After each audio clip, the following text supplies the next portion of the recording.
Today we are going to start the second part of first chapter of class 9th democratic politics. The chapter is what is democracy, why democracy.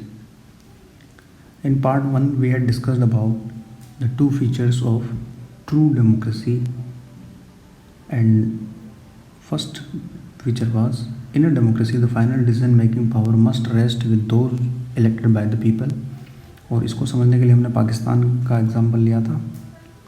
Then second was a democracy must be based on a free and fair election where those currently in power have a fair choice of losing. इसको हमने China और Mexico के example से समझा था. दो feature हमने समझ लिए. अब इस पार्ट में हम आगे के फीचर्स के बारे में डिस्कस करेंगे.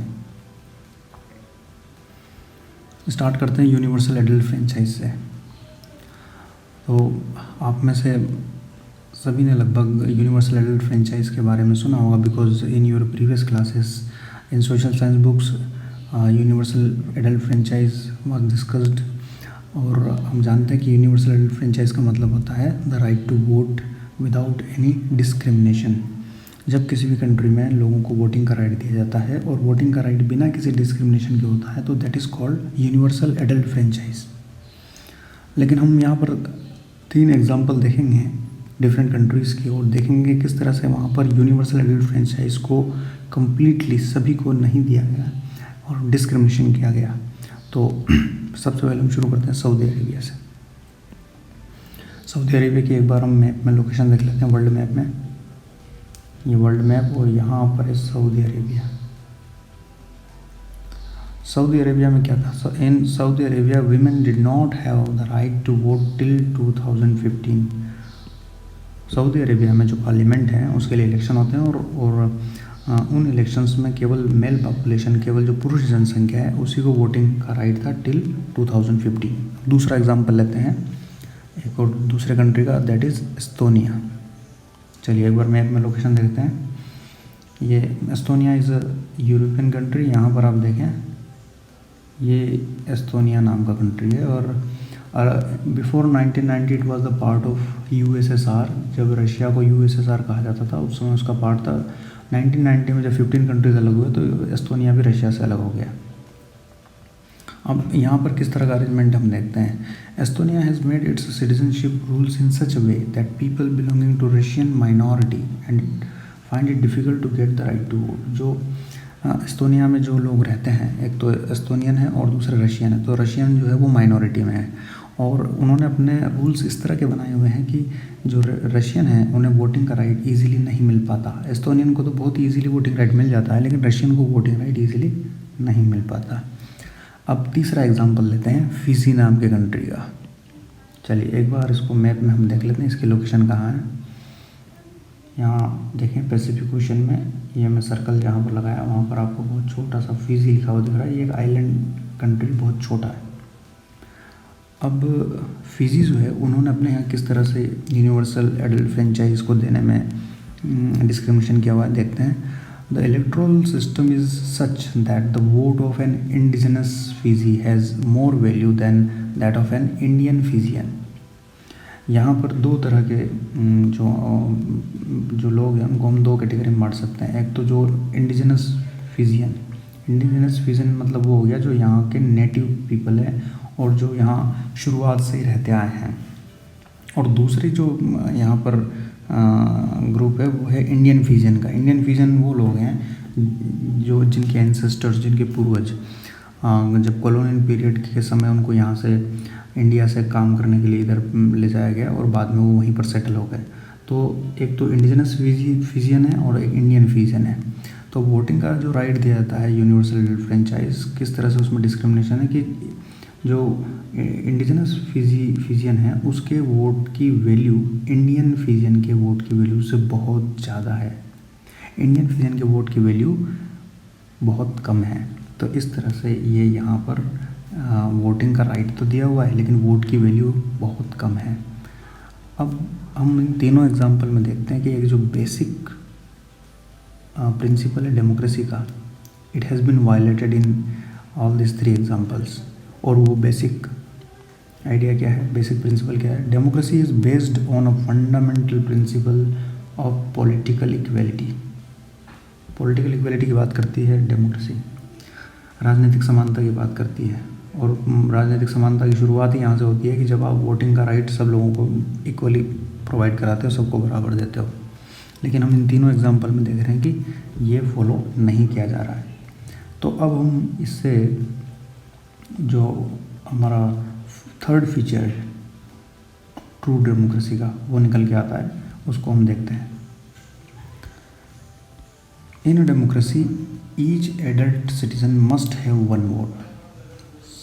सभी जो भी एडल्ट सिटीजन है, जिनकी भी वोट देने की जो एज है, वहाँ पर जो भी प्रिस्क्राइब्ड एज है वो है, उनको सबको एक वोट देने का राइट होना चाहिए। And each vote must have one value. और हर वोट की जो कीमत है, जो मूल्य है, वो जो महत्व है, वो बराबर होना चाहिए। तो इस तरह से हम ये समझते हैं कि जो थर्ड फीचर है वो बहुत ही इम्पोर्टेंट है। और इन तीनों एग्जाम्पल में इसको इग्नोर किया गया है, इसलिए ये तीनों ही कंट्री अपने आप को डेमोक्रेटिक नहीं कह सकते। चलिए अब हम अगली बात करेंगे। फोर्थ फीचर डिस्कस करें उससे पहले हमें एक एग्जांपल समझना पड़ेगा जिम्बाब्वे नाम के कंट्री का। जिम्बाब्वे की लोकेशन हम देखते हैं। आप में से ज़्यादातर लोग जानते होंगे Zimbabwe is an African country. यहाँ पर आप देखें, ये अफ्रीका का मैप है और ये जिम्बाब्वे आपको यहाँ पर दिखाई दे रहा है। This is Zimbabwe. जिम्बाब्वे में क्या हुआ, ये इसको समझने की कोशिश करते हैं। जिम्बाब्वे के अंदर 1980 से पहले वहाँ पर जो माइनॉरिटी में थे वाइट पीपल, उनकी गवर्नमेंट थी। तो उसके खिलाफ जो वहाँ के नेटिव पीपल थे उन्होंने रिवोल्ट किया और उसको लीड करने में एक पार्टी ने बड़ा इम्पोर्टेंट रोल प्ले किया और उस पार्टी का नाम था ZANU-PF, Zimbabwe African National Union Patriotic Front. तो इस पार्टी के जो लीडर थे वो थे रॉबर्ट मुगाबे। रॉबर्ट मुगाबे का पिक्चर आप यहाँ देख पा रहे हैं नीचे। He played very important role in that movement. और ये जिम्बाब्वे का आप फ्लैग भी देख पा रहे हैं। तो जब 1980 में because of the effort of ZANU-PF party and Robert Mugabe, Zimbabwe got independence and elections were held. So already Robert Mugabe was very much popular among the people. So his party won the election and he became prime minister. Later on he changed the constitution many times और उन्होंने अपने आप को president भी बनवा लिया। अब वहाँ पर इलेक्शन तो होते थे बराबर और वो लोगों के बीच में पॉपुलर भी थे, लेकिन उसके बावजूद उन्होंने इलेक्शंस में कई बार अनफेयर प्रैक्टिसेस यानी कि गलत तरीके इस्तेमाल किए और अपने को कभी भी उनकी जो चुनाव जो जीतने की संभावना थी उसको कभी भी कम नहीं होने दिया और विरोधी जो थे उनके वो कभी जीत नहीं पाए। अनटिल 2017 आप देख सकते हैं कितना लंबा पीरियड है, 1980 से लेकर के 2017 तक वो वहाँ पर प्रेसिडेंट रहे और उसमें उनकी पॉपुलैरिटी और उससे ज़्यादा उनकी जो डर्टी ट्रिक्स थी और जो गलत तरीके थे पावर में रहने के जो उन्होंने इस्तेमाल किए, इनका ज़्यादा रोल था। हालांकि 2019 लास्ट ईयर उनकी डेथ हो गई सितंबर मंथ में। तो अब हम देखते हैं कि उन्होंने किस तरह की चीज़ें की अपने आप को पावर में बनाए रखने के लिए। He got constitution change many times. ये बात मैंने आपको अभी जस्ट बताई है। कई बार उन्होंने कॉन्स्टिट्यूशन को चेंज कराया। क्यों किया बार बार? अपनी पावर्स बढ़ाने के लिए। पावर्स तो उन्होंने बढ़ा ली, एट द सेम टाइम ही मेड हिमसेल्फ लेस अकाउंटेबल। और अपने आप को उन्होंने कम से कम जिम्मेदारी वाली, कम से कम उत्तरदायित्व अपने पास रखा। हाँ, पावर बराबर रखी लेकिन अकाउंटेबिलिटी कम करते गए।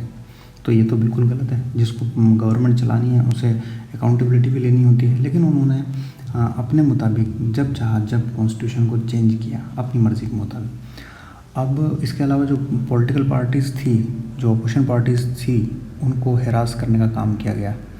उन्हें उनकी जो पार्टी उनकी जो मीटिंग्स वगैरह होती थी उनको डिसरप्टेड किया गया। कई बार उनको बिना वजह के गिरफ्तार किया गया। लोग अगर मान लो विरोध करने की सोचते तो पब्लिक प्रोटेस्ट जो थे उन्हें इलीगल डिक्लेयर किया गया और उन पर बैन भी लगा दिया गया। तो अब कोई चाहकर भी विरोध भी नहीं कर सकता था। और जो मीडिया था उसके ऊपर भी पूरा कंट्रोल रॉबर्ट मुगाबे और जानु पीएफ पार्टी ने कर लिया।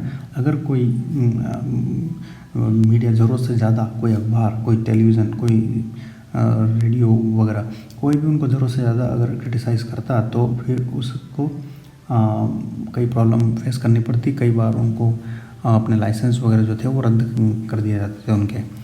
और जो वहाँ का जो टेलीविज़न और जो नेशनल मीडिया था वो पूरी तरह से उनके कंट्रोल में था। जैसा वो चाहते थे वैसा ही वो मीडिया उनको लोगों को दिखाता था। तो मीडिया को पूरी तरह उन्होंने कंट्रोल कर लिया, नियंत्रित कर लिया। अब जिम्बाब्वे की इस समय की सिचुएशन के बारे में आप देखें 1980 से 2017, जब रॉबर्ट मुगाबे वहाँ पर एज ए प्रेसिडेंट वर्क कर रहे हैं, क्या आपको लगता है कि ये डेमोक्रेसी है? बाहर से देखोगे तो आपको यही लगेगा कि हाँ डेमोक्रेसी है, इलेक्शंस हो रहे हैं और चूंकि वो बहुत पॉपुलर है इसलिए इलेक्शन जीत भी रहे हैं। लेकिन in real sense we cannot call it a true democracy, because in a true democracy there are some basic rules and regulations which are to be followed whether you are popular or not। अगर आप बहुत popular हैं और आप जीत करके election जीत करके आ गए और आप अपने मन मर्जी के हिसाब से कॉन्स्टिट्यूशन को चेंज कर देंगे तो it can't be said a democratic. इसको हम लोकतांत्रिक नहीं कह सकते, क्योंकि लोकतंत्र के अंदर, डेमोक्रेसी में ये होता है कि कुछ बेसिक रूल्स, कुछ बेसिक प्रिंसिपल्स होते हैं जिनको बदला नहीं जा सकता। लोगों के जो राइट्स हैं, लोगों का जो प्रोटेस्ट करने का राइट है, लोगों का जो अपने ओपिनियन फ्रीली रखने का राइट है, मीडिया के जो राइट्स हैं, इसी तरह से जो पॉलिटिकल पार्टीज़ हैं उनको अपनी एक्टिविटीज़ करने का जो राइट है। तो ये जो बेसिक कुछ चीज़ें हैं इनको आप चेंज नहीं कर सकते। और कॉन्स्टिट्यूशन में कुछ प्रोविज़न्स ऐसे होते हैं जो डेमोक्रेसी के बेटरमेंट के लिए होते हैं। आप उन्हें इलेक्शन जीत करके जब चाहे जब चेंज नहीं कर सकते। तो अब अगला जो फीचर हमारे सामने निकल करके आता है उसके बारे में हम बात करते हैं। The fourth and final feature of democracy, a democratic government rules within limits set by constitutional law and citizens right। तो ये हमारा फाइनल फीचर है डेमोक्रेसी का, और वो ये कहता है कि democratic government rules within limits set by constitutional law. एक डेमोक्रेटिक गवर्नमेंट वो होती है जो कॉन्स्टिट्यूशनल लॉ के लिमिट में काम करती है, संविधान के दायरे में रहकर काम करती है। और दूसरा, वो लोगों के राइट्स वगैरह को प्रोटेक्ट करती है, उनके ऊपर किसी तरह का कंट्रोल नहीं लगाती या उनको छीनती नहीं है। तो इस लिहाज से अगर हम देखें तो जिम्बाब्वे को हम डेमोक्रेटिक कंट्री नहीं कह सकते जब रॉबर्ट मुगाबे वहाँ रूल कर रहे हैं 1980 से 2017 तक। अगली स्लाइड चलते हैं। अगर हम समराइज़ करें रूप में हम ये कह सकते हैं कि democracy is a form of government in which rulers elected by the people take all the major decisions। Elections offer a choice and fair opportunity to the people to change the current rulers। This choice and opportunity is available to all the people on an equal basis। The exercise of this choice leads to government limited by basic rules of the constitution and citizens' rights। चलिए ये यहाँ पर हम इसको पूरा करते हैं। इसके बाद एक पार्ट और बचा है इस चैप्टर का, और तब हम इसका बचा हुआ जो हिस्सा है उसके बारे में डिस्कस करेंगे। Thank you for watching.